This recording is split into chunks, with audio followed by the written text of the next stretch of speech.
Section 1. You will hear a woman, Paula, phoning her friend Ralph about an application to the local council for money for their drama club. First, you have some time to look at questions 1 to 3.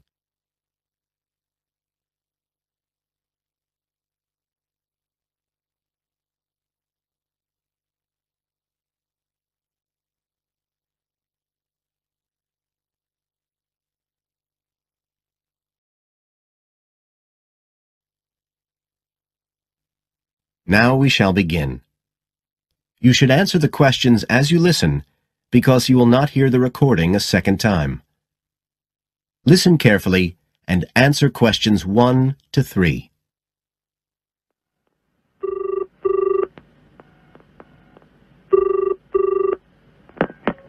Hello? Ralph, it's Paula. Hi. You know I told you we could apply to the local council for money for our drama club? I've got the application form here, but we need to get it back to them by the end of the week. I could send it on to you. You really ought to fill it in as president of the club, but I don't know if it'll get to you in time. Well, you're the secretary, so I expect it's okay if you fill it in. Yeah, but I'd really like to check it together.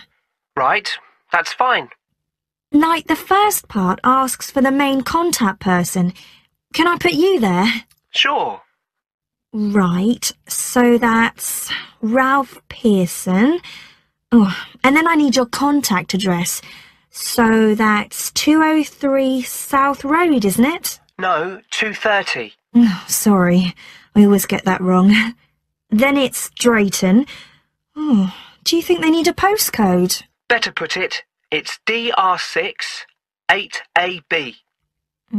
Okay. Telephone number. That's 01453 586 098, isn't it? Yes. Right.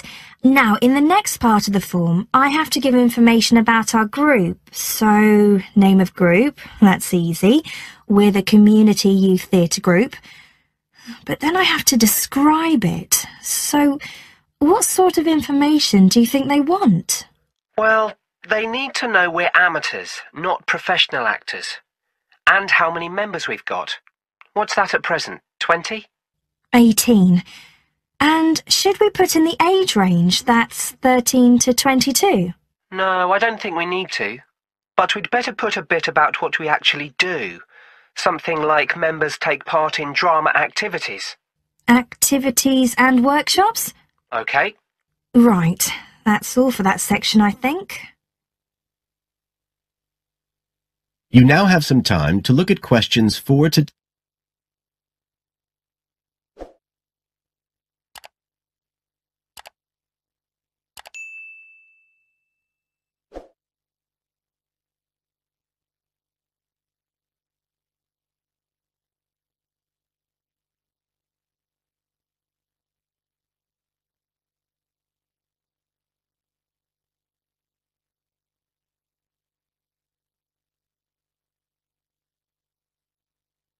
Now listen and answer questions 4 to 10. Now, the next bit is about the project itself, what we're applying for funding for. So, first of all, they need to know how much money we want. The maximum's £500. I think we agreed we'd ask for 250, didn't we? OK. There's no point in asking for too much. We'll have less chance of getting it. Then we need to say what the project, the activity is. Right. So we could write something like, to produce a short play for young children. Should we say it's interactive? Yes, good idea. Right, I've got that. Then we have to say what we actually need the money for. Isn't that it? No, we have to give a breakdown of details, I think. Well, there's the scenery. But we're making that. We need to buy the materials, though. Oh, OK. Then there's the costumes.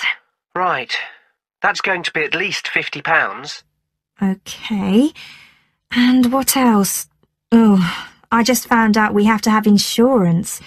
I don't think it'll cost much, but we need to get it organised. Yes, I'd forgotten about that. and we could be breaking the law if we don't have it. Good thing we've already got curtains in the hall. At least we don't have to worry about that. We'll need some money for publicity. Otherwise, no one will know what we're doing. And then a bit of money for unexpected things that come up. Just put sundries at the end of the list. OK, fine. Now, the next thing they want to know is if they give us the grant, how they'll be credited. What do they mean, credited?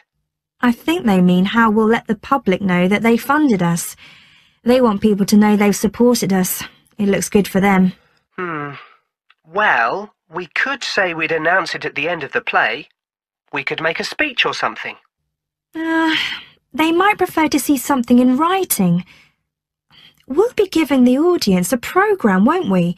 So we could put an acknowledgement in that? Yeah, that's a better idea.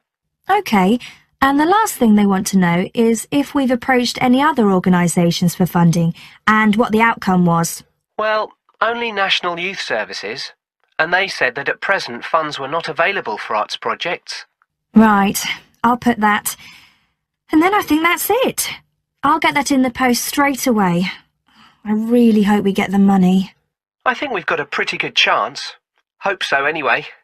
Thanks for doing all this, Paula. That's OK. See you soon. Bye. Bye. That is the end of section 1. You now have half a minute to check your answers.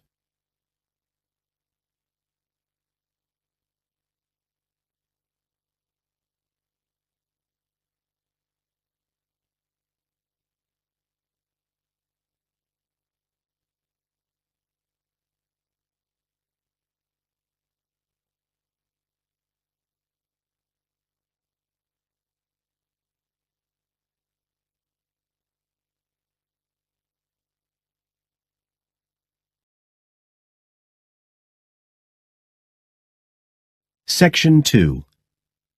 You will hear Joanne describing her home city of Darwin in Australia to a man called Rob, who hopes to go there. First, you have some time to look at questions 11 to 15.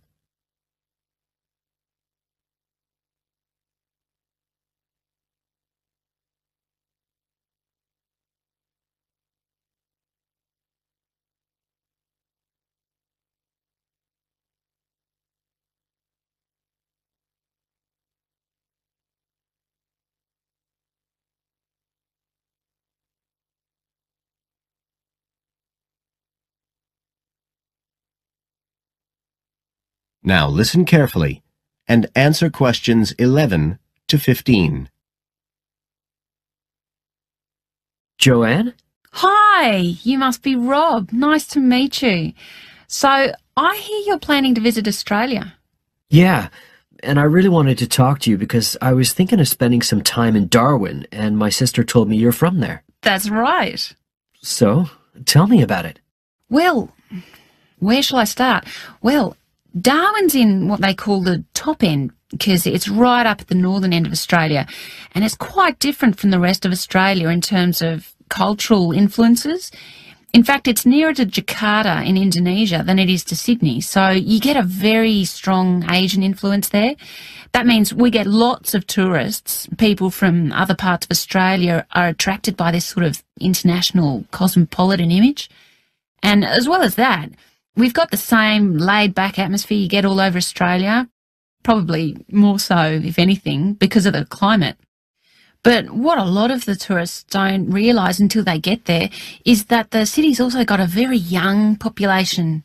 The average age is just 29, and this makes the whole place very buzzy.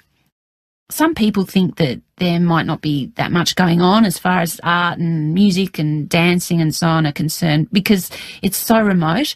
I mean, we don't really get things like theatre and opera in the same way as cities down in the south, like Sydney, for example, because of the transport expenses. But in fact, what happens is that we just do it ourselves. Lots of people play music, classical as well as pop, and there are things like artists groups and writers groups and dance classes. Everyone does something. We don't just sit and watch other people. You said it's very international? Yeah, they say there's over 70 different nationalities in Darwin. For instance, there's been a Chinese population there for over 100 years. We've even got a Chinese temple. It was built way back in 1887, but when a very bad storm, a cyclone in fact, hit Darwin in the 1970s, it was almost completely destroyed. The only parts of the temple that survived were part of the altars and the stone lions. But after the storm, they reconstructed it using modern materials. It's still used as a religious centre today, but it's open to tourists too, and it's definitely worth going to see it. Oh, and as far as getting around goes, you'll see places that advertise bicycles for hire, but I wouldn't recommend it. A lot of the year it's just so hot and humid. Some tourists think it'll be fine because there's not much in the way of hills and the traffic's quite light compared with some places, but believe me, you're better off with public transport. It's fine and not expensive. Or you can hire a car, but it's not really worth it. What's the swimming like? Well, there are some good beaches, but the trouble is that there's this nasty creature called the box jellyfish, and if it stings you, you're in bad trouble. So you have to be very careful most of the year, especially in the winter months. You can wear a lycra suit to cover your arms and legs, but I wouldn't like to risk it even so, personally. And there are the saltwater crocodiles too. I mean, I don't want to put you off. There are protected swimming areas netted off where you'll be safe from jellyfish and crocs, or there are the public swimming pools. They're fine, of course. You now have some time to look at questions 16 to 20.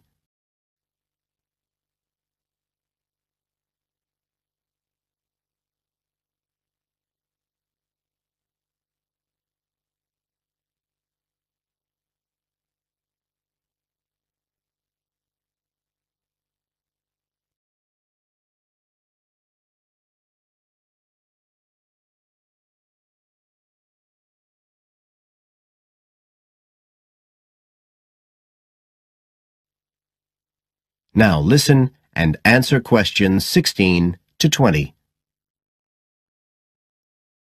So which places would you specially recommend? Well, one of the most popular attractions is called Aquascene.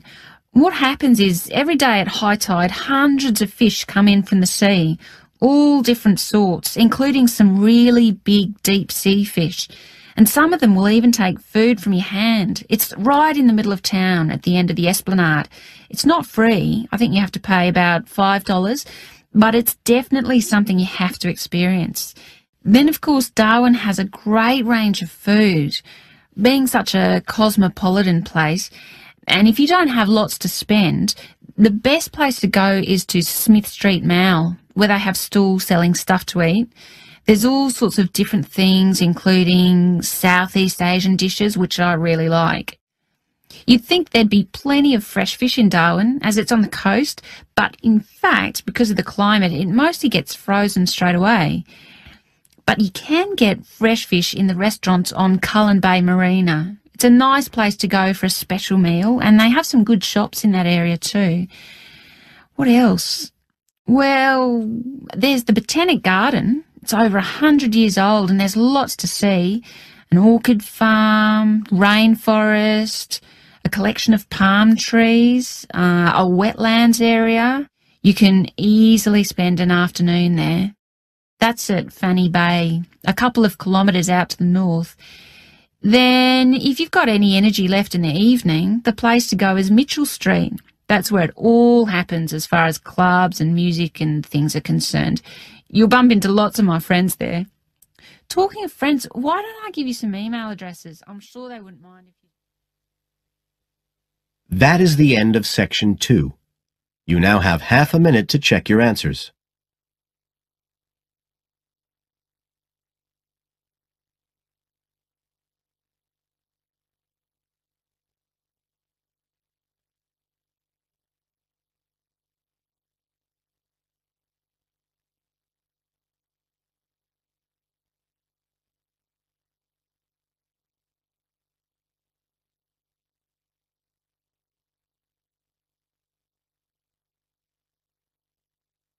Now turn to Section 3. Section 3. You will hear two university students, Phil and Stella, talking to their tutor about their research project. First, you have some time to look at questions 21 to 27.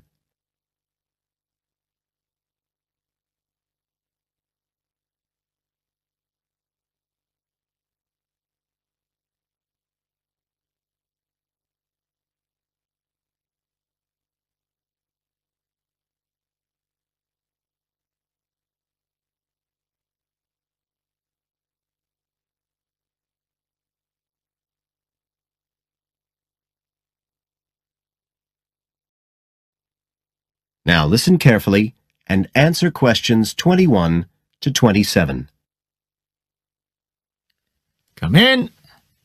Ah, yes, Stella. Is Phil there too? Good. Come on in. Okay, so you're here to discuss your research project. Have you decided what to focus on? You were thinking of something about the causes of mood changes, weren't you? Yes, but the last time we saw you, you suggested we narrowed it down to either the effects of weather or urban environment. So we've decided to focus on the effects of weather. Right, that's more manageable. So, your goal is, Phil? To prove the hypothesis, no. To investigate the hypothesis that the weather has an effect on a person's mood. Good. And what's your thesis, Stella? Well, our thesis is that in general, when the weather's good, it has a positive effect on a person's mood, and bad weather has a negative effect. Can you define your terms here? For example, what do you mean by good and bad? Okay, well, good would be sunny, warm weather, and bad would be when it's cold and cloudy or raining. And how would you define an effect on a person's mood? What would you be looking to find? An effect on the way a person feels. A change in the way they feel, like from feeling happy and optimistic to sad and depressed. Right. And what sort of weather variables will you be looking at? Oh, sunshine, temperature, cloudiness, precipitation, among others. It'll depend a bit what the weather's like when we do the survey. Fine. We'll talk about that in a minute. But first, what about background reading? I gave you some suggestions. Did you manage to read any of it? Yes, we read the Ross Vickers article, the one comparing the groups of American Marines training in summer and winter. That's quite relevant to our study. It was interesting because the Marines who were training in the cold winter conditions tried to cheer themselves up by thinking of warm places, but it didn't really work. Yes, they were trying to force themselves to have a positive mental outlook, but in fact it had the opposite effect, and they ended up in a very negative state of mind. And we found some more research by someone who wasn't on the reading list you gave us, George Whiteborn. He compared people living in 3 countries with very different climatic conditions. Actually, he looked at several things, not just the weather. But he found some people's reactions to bad weather were much worse than others, and it was linked to how stressed they were generally. The weather on its own didn't have such a significant effect on mood. And we looked at a paper by Haverton. Yeah, he broke weather up into about 15 or 16 categories and did qualitative and quantitative research. He found that humans respond to conditions in the weather with immediate responses, such as fear or amazement. But these responses can also be linked to associations from their earlier life, such as a particular happy or sad event. Did you have a look at Stanfield's work? Yes. It was interesting because the type of questions he asked was similar to what we were planning to use in our survey. Yes. He asked people how they were feeling on days with good and bad weather. He found the biggest factors seemed to be the humidity. Moods were most negative on days with a lot of rainfall. Long periods without sunshine had some effect, but nothing like as much. That could be quite a useful model for your project. Yes, we thought so too, although we can't continue our survey for as long as he did. He did his over a 6-month period. You now have some time to look at questions 28 to 30.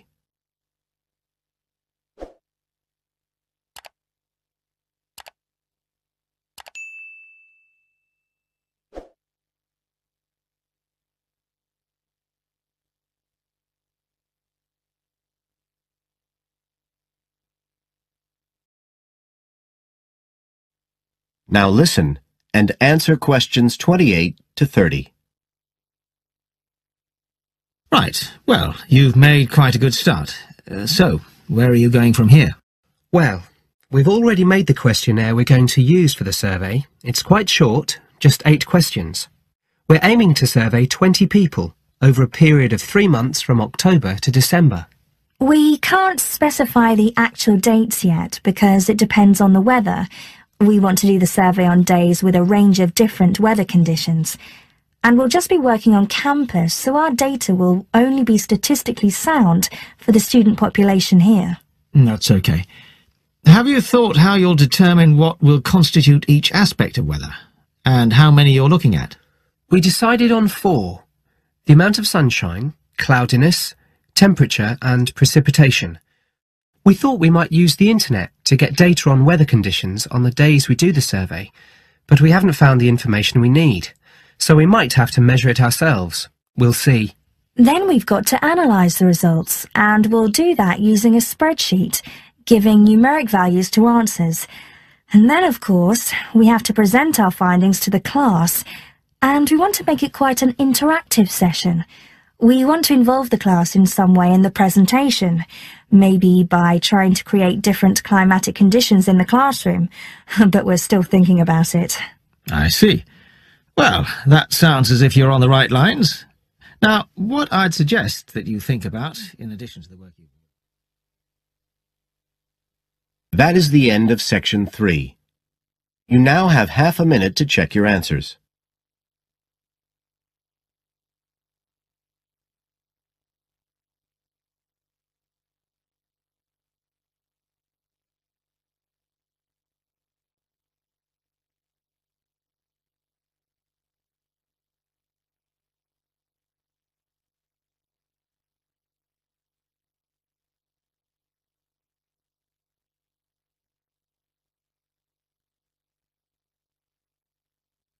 Now turn to Section 4.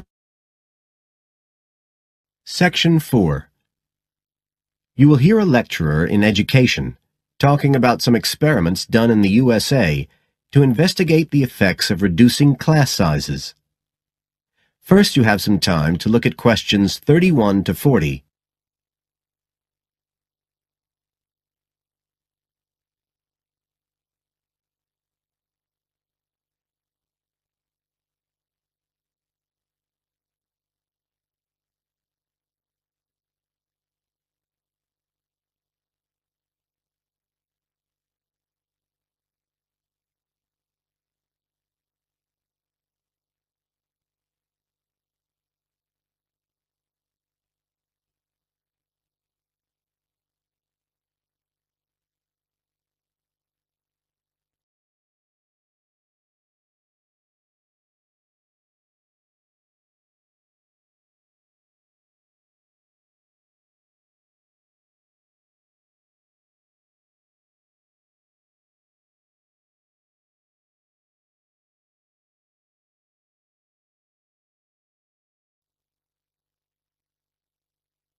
Now listen carefully and answer questions 31 to 40.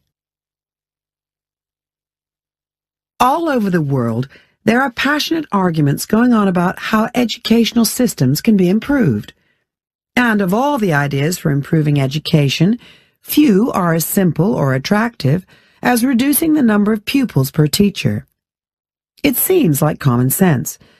But do these ideas have any theoretical basis? Today, I want to look at the situation in the USA and at some of the research that has been done here in America on the effects of reducing class sizes. In the last couple of decades or so, there has been considerable concern in the United States over educational standards here, following revelations that the country's secondary school students perform poorly relative to many Asian and European students. In addition, statistics have shown that students in the nation's lower-income schools in the urban areas have achievement levels far below those of middle-class and upper-middle-class schools. So would reducing class sizes solve these problems? Well, we have to remember that it does have one obvious drawback. It's expensive. It requires more teachers and possibly more classrooms, equipment, and so on. On the other hand, if smaller classes really do work, the eventual economic benefits could be huge. Better education would mean that workers did their jobs more efficiently, saving the country millions of dollars.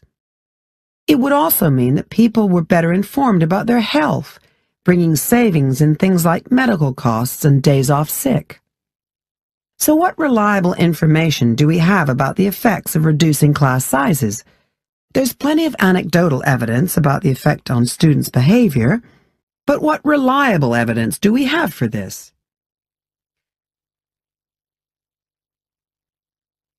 Let's have a look at 3 research projects that have been carried out in the USA in the last couple of decades or so.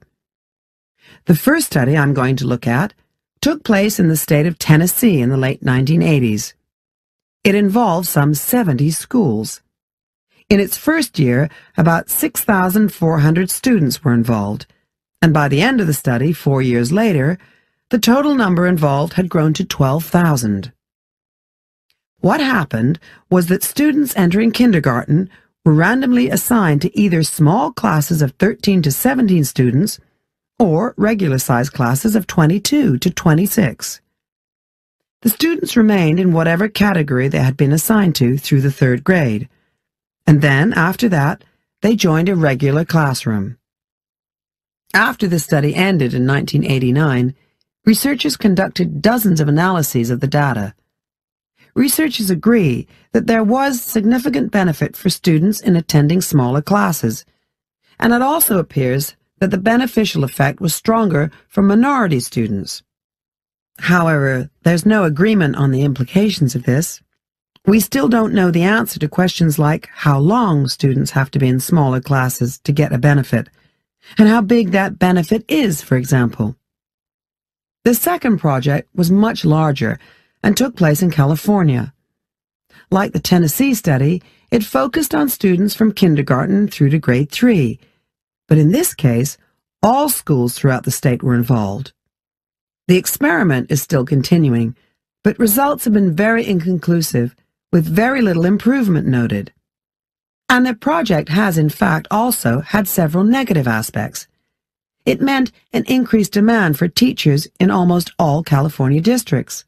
So the better-paying districts got a lot of the best teachers, including a fair number that moved over from the poorer districts. And there were a lot of other problems with the project. For example, there weren't any effective procedures for evaluation. All in all, this project stands as a model of what not to do in a major research project.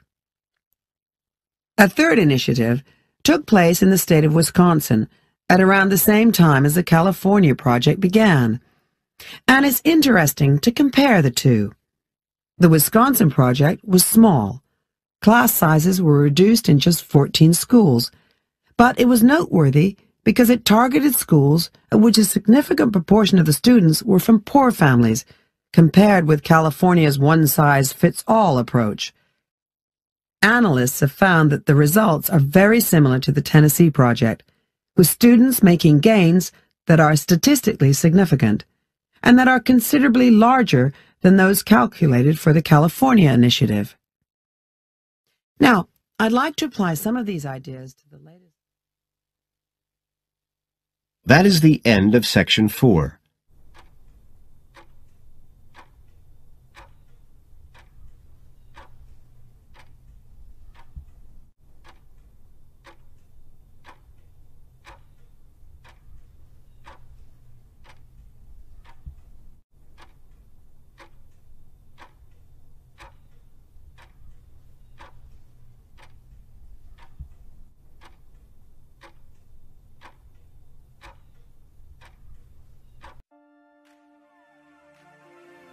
That is the end of the listening test. In the IELTS test, You would now have 10 minutes to transfer your answers to the answer sheet.